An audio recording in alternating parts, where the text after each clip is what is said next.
Hoy en el frasco. Cualquiera que estudie la historia puede ver que ningún sistema de gobierno, ningún sistema económico, ninguna moneda y ningún imperio duran para siempre. En estos momentos, mientras estamos hablando, la economía de Estados Unidos está colapsando brutalmente. Walmart, Tesla, Amazon, gigantes que se están tambaleando.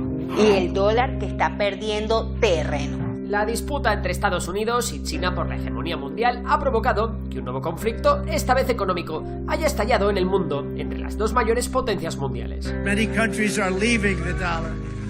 They're not going to leave the dollar with me. I'll say, you leave the dollar. You're not doing business with the United States because we're going to put 100% tariff on your goods. Donald Trump suspendió o rebajó los aranceles a decenas de países, pero los aumenta a 125% para China. China perderá el mercado de Estados Unidos, que como dije es del 15%. No nos importa. China ha existido por 5.000 años. La mayor parte del tiempo no existía Estados Unidos y sobrevivimos. Está el PIB de China creciendo a niveles aceleradísimos, como les dije también. Entonces, estarían en riesgo de estar sobrepasados por China. Mientras tanto, Trump le sigue acomodando la silla al ocupante y genocida de Gaza. Israel ha anunciado que completó la ocupación de toda la zona de Rafah, que representa una quinta parte del territorio total de Gaza. Todos somos civiles, todas son mujeres y niños que huyen. ¿A dónde van? No hay espacio, la gente está durmiendo en las calles sin mantas ni refugio. Estoy desplazado con mis pequeños hijos y no sé a dónde ir. Hablaremos del genocidio que comete Israel en Palestina con nuestra invitada del día. El frasco, atestiguando el cambio en el mundo a pesar de los matones de turno. ¿Qué tal? ¿Cómo están? Bienvenidos al nuevo programa del Frasco, Medio Sin Cura, esta suerte de recipiente donde se dan cita las noticias de la semana, lo que se dice en las redes sociales y lo que supuestamente es la realidad internacional. La historia nos ha enseñado que los imperios, por más poderosos, abarcativos y fuertes que parezcan ser, tarde o temprano terminan cayendo. Y lo que suele haber es un denominador común en su colapso. Aunque cada imperio tiene una historia única, sus caídas suelen estar marcadas por factores recurrentes. Uno de los más evidentes es la crisis económica. Así es, crisis económica, algo que con solo revisar algunos datos está afectando desde hace tiempo, pero mucho más ahora, al actual núcleo del imperio en retirada. En estos momentos, mientras estamos hablando, la economía de Estados Unidos está colapsando brutalmente. El cierre de 4 supermercados Walmart en Chicago ha creado un gran malestar entre sus consumidores habituales, especialmente familias humildes. ¿Qué voy a hacer? Porque todo está muy caro aquí ahorita. La comida está cara. Parece que se está cocinando algo muy serio en la economía de Estados Unidos y esta vez no es Wall Street quien enciende las alarmas, sino Walmart. Walmart, Tesla, Amazon, gigantes que se están tambaleando. Y el dólar que está perdiendo terreno. A tal punto está perdiendo terreno que uno de los candidatos a la presidencia de Estados Unidos lo admitía y ya comenzaba a ladrar desde entonces. Sí, estamos hablando de quienes ustedes se imaginan. Many countries are leaving the dollar. They're not going to leave the dollar with me. I'll say, you leave the dollar. You're not doing business with the United States because we're going to put 100% tariff on your goods. Ya se ponía nervioso. Lo cierto es que a la par de la caída de Estados Unidos, tanto en el ámbito interno como externo, se está viviendo un proceso que evidentemente Trump no puede frenar ni gritando ni pataleando. El mundo transita de un orden internacional dominado por Estados Unidos hacia un escenario donde China se consolida como una potencia capaz de desafiar la primacía estadounidense. Hay una estadística muy buena de Pricewaterhouse que hace una estimación de dónde van a acabar los PIBs en 2050, de acuerdo a Pricewaterhouse, pero Estados Unidos ya termina en lugar 3. China e India liderarán el mundo en 2050 según Pricewaterhouse. Así es, ni siquiera en el segundo puesto quedaría el tío Sam según esa estadística. Ahora vamos entendiendo un poco mejor las urgencias y los nervios de Donald y sus consejeros. Asesor de Trump revela estrategia arancelaria, obligar a los países a pagar tributo para mantener el imperio estadounidense. Nuestro dominio militar y financiero no puede darse por sentado, y la administración Trump está decidida a preservarlo. Si otras naciones quieren beneficiarse de nuestro paraguas geopolítico y financiero, deben hacer su parte y pagar su parte justa. Traducción: para que sigamos reinando, los que tienen que pagar el precio son los demás. Pero en el medio de sus amenazas, Donald tuvo que ponerse en pausa y suspendió los aranceles para el resto de los países, pero se enfocó en su gran adversario. Donald Trump suspendió o rebajó los aranceles a decenas de países, pero los aumenta a 125% para China.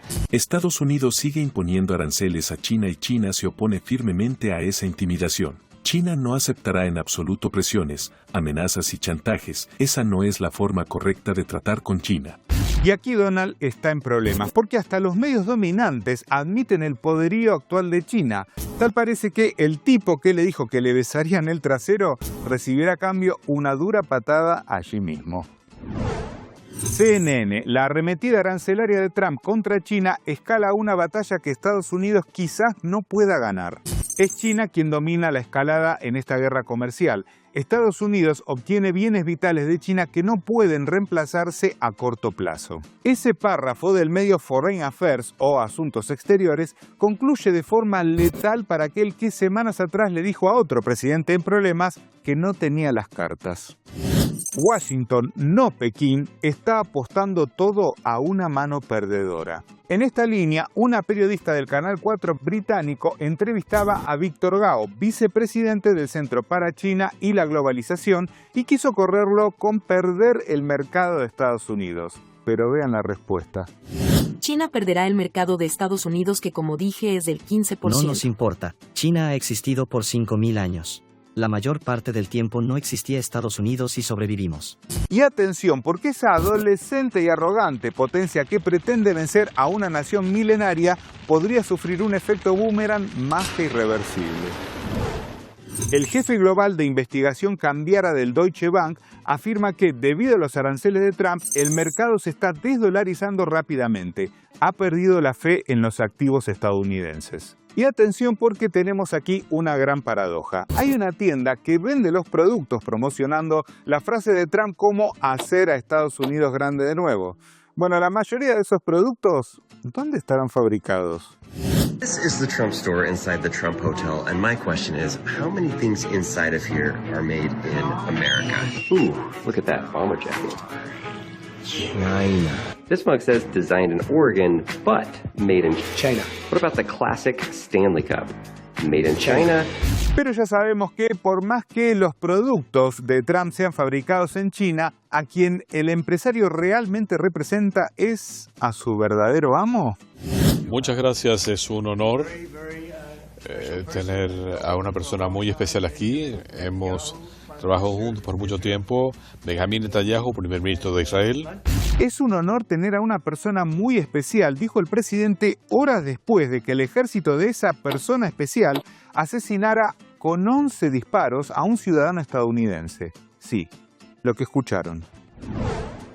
Una familia y una comunidad buscan respuestas después de que un adolescente palestino-estadounidense que creció en Nueva Jersey fue disparado y asesinado en Cisjordania por soldados israelíes. Su padre Mohamed Rabee dijo que Amer estaba con sus amigos recogiendo almendras verdes de los árboles el domingo, cuando le dispararon, y agregó que los soldados no debieron dispararle en absoluto y mucho menos 11 veces. El ejército israelí le disparó y lo mató en Cisjordania, el mismo ejército israelí que los estadounidenses ayudan a financiar. Imagínese ser un palestino estadounidense y ver la falta de indignación de nuestros líderes. Cero indignación, todo lo contrario, porque horas después del crimen de este joven nacido en Estados Unidos, ¿qué hizo Trump con Netanyahu? Esto ya lo había adelantado un periodista llamado Glenn Greenwald. Cuando dije que un día después de que Israel asesinara a un estadounidense de 14 años en Cisjordania, Trump le sostendría la silla a Netanyahu como si fuera un camarero, hablaba metafóricamente porque lo hizo la última vez. Pero sí, lo volvió a hacer hoy. Y mientras es atendido por su camarero, Netanyahu sigue asediando a los civiles en Gaza al incrementar la destrucción e invasión en Rafah. La ciudad mártir es el duro testimonio de la inacción mundial ante la barbarie sionista, apoyada por los Estados Unidos y Europa. Una ciudad densamente poblada y refugio de desplazados, es ahora un páramo de cenizas y vidas rotas. Israel ha anunciado que completó la ocupación de toda la zona de Rafah, que representa una quinta parte del territorio total de Gaza. Esto significa más sufrimiento aún para el pueblo nativo, que ya no sabe a dónde ir porque lo obligan a desplazarse todo el tiempo. He sido desplazado más de 15 veces ahora. Una vez fui desplazado 3 veces en una noche. ¿Qué hicimos en este mundo para que esto nos suceda? Todos somos civiles. Todas son mujeres y niños que huyen. ¿A dónde van? No hay espacio. La gente está durmiendo en las calles sin mantas ni refugio. Estoy desplazado con mis pequeños hijos y no sé a dónde ir. Por supuesto que la prensa dominante sigue apelando a términos que intentan suavizar lo que es usurpación de territorio y limpieza étnica. Israel aísla la ciudad de Rafah y la incluye en la zona de Gaza bajo control militar. Aísla para no decir destruye y bajo control militar para no decir bajo ocupación ilegal. Infobae, por su parte, recurrió a decir que se trata de una ofensiva contra la resistencia palestina. ¿Civiles? ¿A dónde? Israel aumenta la presión sobre los terroristas de Hamás. El ejército completó el corredor de Morak para separar a Rafah del resto de Gaza.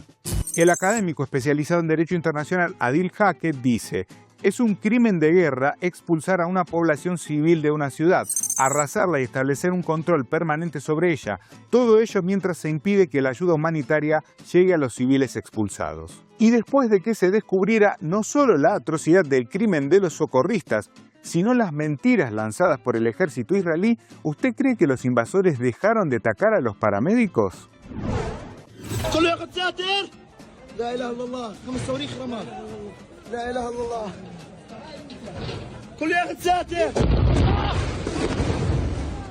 Pero no solo sigue atacando a los paramédicos y asesinando a periodistas al incendiar sus carpas, sino que también bombardea los pocos hospitales que a duras penas funcionan.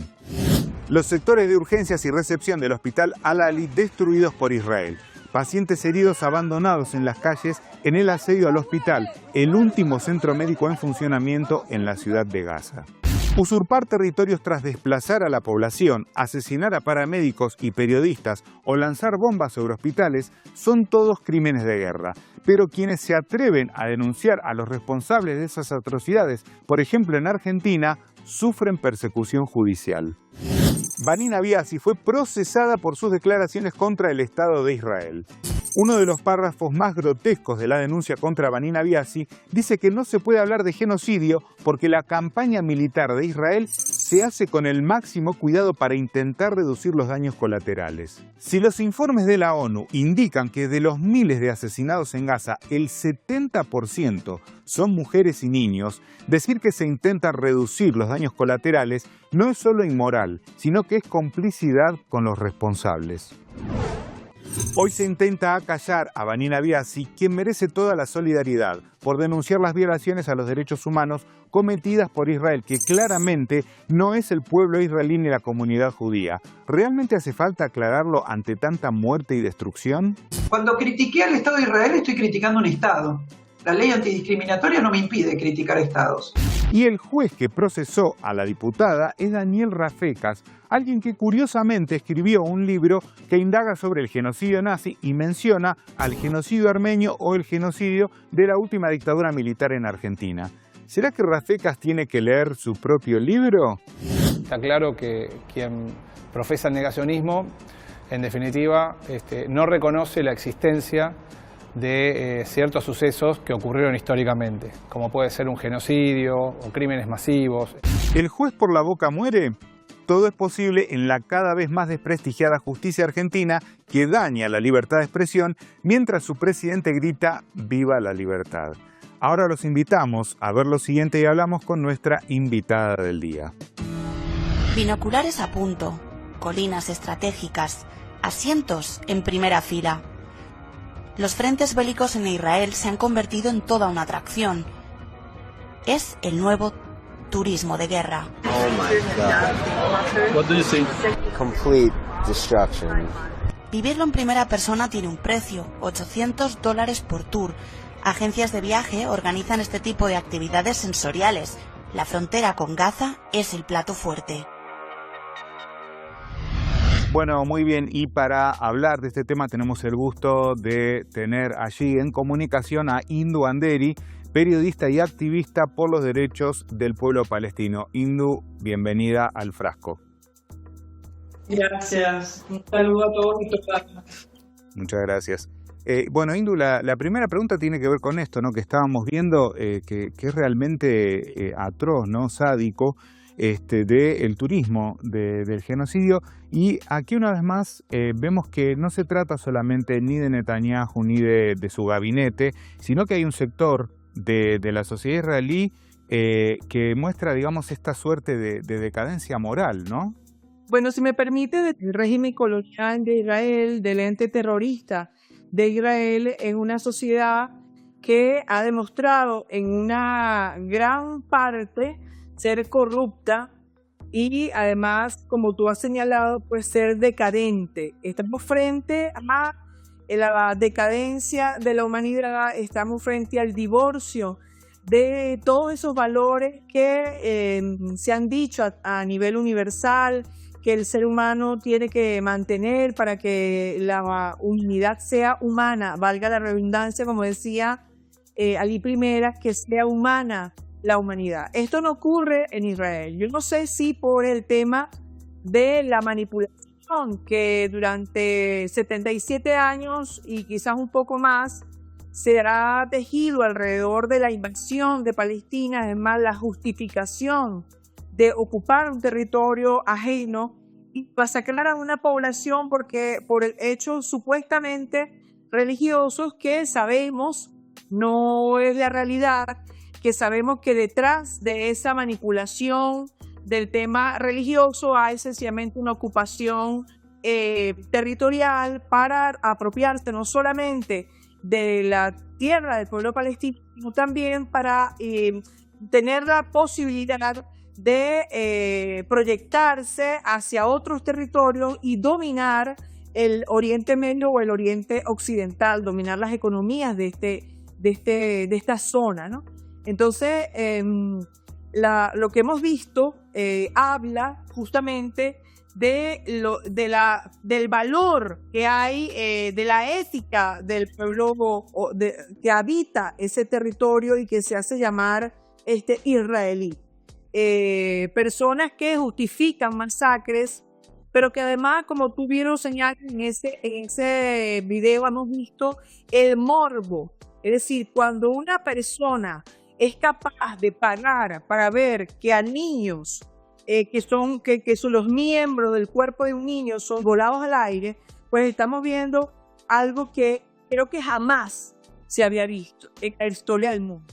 Así es, Indu. Bueno, y además, en este sentido, recientemente hemos visto a Netanyahu que ha regresado a los Estados Unidos con un Trump prácticamente sometido, recibiéndolo, dándole loas nuevamente, y esto sucede a horas de que el ejército israelí asesinara a un ciudadano, a un joven, a un adolescente estadounidense, justamente. Ahora, ¿esto crees que nos habla de el poder del sionismo en Estados Unidos, que está directamente sometido al régimen israelí? ¿Lo ves así?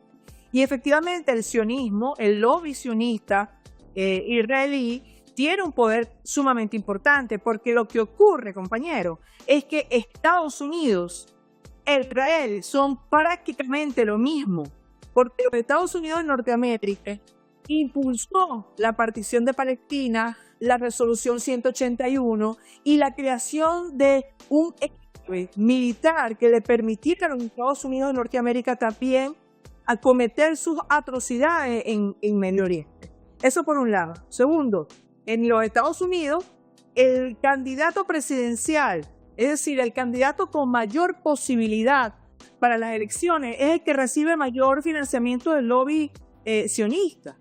Es decir, las grandes corporaciones económicas que hacen vida en los Estados Unidos de Norteamérica, que tienen no solamente incidencia en la economía, en la cultura de los Estados Unidos de Norteamérica y en todos los aspectos, y que también tiene sus tentáculos en Europa, son sionistas. Las grandes corporaciones que sostienen la economía en el mundo, ¿de quién son? Y cuando hablamos incluso de los medios o de las redes que sostienen este morbo del cual estamos hablando, también son del lobicionista. Entonces, estamos hablando de un gobierno corporativo mundial depredador, un gobierno corporativo mundial de la maldad concentrada. Eso es lo que nos está gobernando en el mundo. Ahora, Indu, pensando un poco también en nuestra América, ¿no? En la región, en la patria grande, lo que vemos también es una muy fuerte influencia del sionismo y particularmente lo que hemos visto días atrás es que una diputada argentina ha sido procesada por la justicia por haber evidenciado el genocidio en Gaza, por haberse manifestado en contra del régimen israelí. Entonces, la pregunta tiene que ver, ¿cómo ves esta influencia del sionismo en la región? ¿Y qué sucede, por ejemplo, en el caso de Venezuela cuando se critica al régimen israelí? Estoy viendo que estamos retrocediendo a cuando las dictaduras de los años 80, cuando el sionismo tenía un control en lo militar, en lo político, que gobernaban en nuestro continente, pues no solamente uniformados, sino también sujetos para obedecer las órdenes de los Estados Unidos de Norteamérica o del sionismo. Cuando veíamos, por ejemplo, que el sionismo, con sus armas, cometían masacre en poblaciones enteras, como ocurrió, por ejemplo, en Guatemala. Estamos viendo un retroceso, después que habíamos avanzado de manera contundente en nuestro continente, estamos viendo ese retroceso. En Venezuela, hablar del sionismo no te genera ningún castigo, por supuesto, todo lo contrario. Nosotros aquí en Venezuela, desde la Plataforma Internacional de Solidaridad con la Causa Palestina, que es esa plataforma, valga la redundancia, donde hacemos vida muchos movimientos en pro de la solidaridad con Palestina, hemos impulsado que la ley contra el fascismo, neofascismo y expresiones similares se incorpore el sionismo tanto en el texto de la ley como en el título. No nos conformamos con que el sionismo esté implícito en las otras expresiones, digamos, cuando dice la ley, el título es exacto, ley contra el fascismo, neofascismo y otras expresiones similares. Nosotros hemos dicho, no queremos el sionismo en las otras expresiones similares. Indu, por último, estamos viendo desde hace, en realidad, 78 años, no solamente el último año y medio, lo indecible con el pueblo palestino. Ya no quedan palabras para definir lo que está sufriendo. ¿Crees que es el pueblo que le está mostrando al mundo lo que significa la resistencia y el amor por el suelo, por la patria? Palestina es causa de humanidad porque la humanidad es la causa de Palestina. Palestina no es un pueblo que lucha en contra del capitalismo, del imperialismo, del fascismo y del sionismo. Palestina es la humanidad que está luchando a través de un pueblo en contra de estos malos. Es decir, Palestina es el centro, el eje transversal de la lucha de resistencia de los pueblos que hoy están amenazados, no solo con que desaparezca la vida humana como está ocurriendo en el exterminio de Palestina, es que está en peligro la vida del planeta. Estamos en manos de los perversos. Este es un gobierno corporativo perverso y está detrás del exterminio del pueblo de Palestina. Es reflejo justamente del amor a la tierra, del amor a la vida, del amor a la historia, del amor a tu arraigo, a tus ancestros. Eso es Palestina para mí y sé que para mucha gente. Indu, muchísimas gracias por haber estado hoy aquí en el programa. ¡Que viva Palestina libre! Palestina libre, así es, muchísimas gracias. Bueno, y nosotros, como siempre, nos vamos a un retro tweet, una frase del pasado que nos va a ayudar a pensar en todo lo que vimos en el programa del día de hoy. Vean. El combatiente inteligente impone su voluntad al enemigo, pero no permite que la voluntad del enemigo se imponga sobre él. Del estratega militar y filósofo de la antigua China, Sun Tzu. Ese imperio que hoy se está resquebrajando intenta pegar sus partes, pero no lo puede hacer por sí mismo. Entonces amenaza a los demás. tal vez solo le queda ser el matón del barrio. Pero ¿qué pasa cuando en ese barrio los vecinos ya comprendieron que juntos lo pueden vencer? Los esperamos la próxima semana, como siempre aquí, por Hispan TV. Muchas gracias. Ningún sistema económico, ninguna moneda y ningún imperio duran para siempre.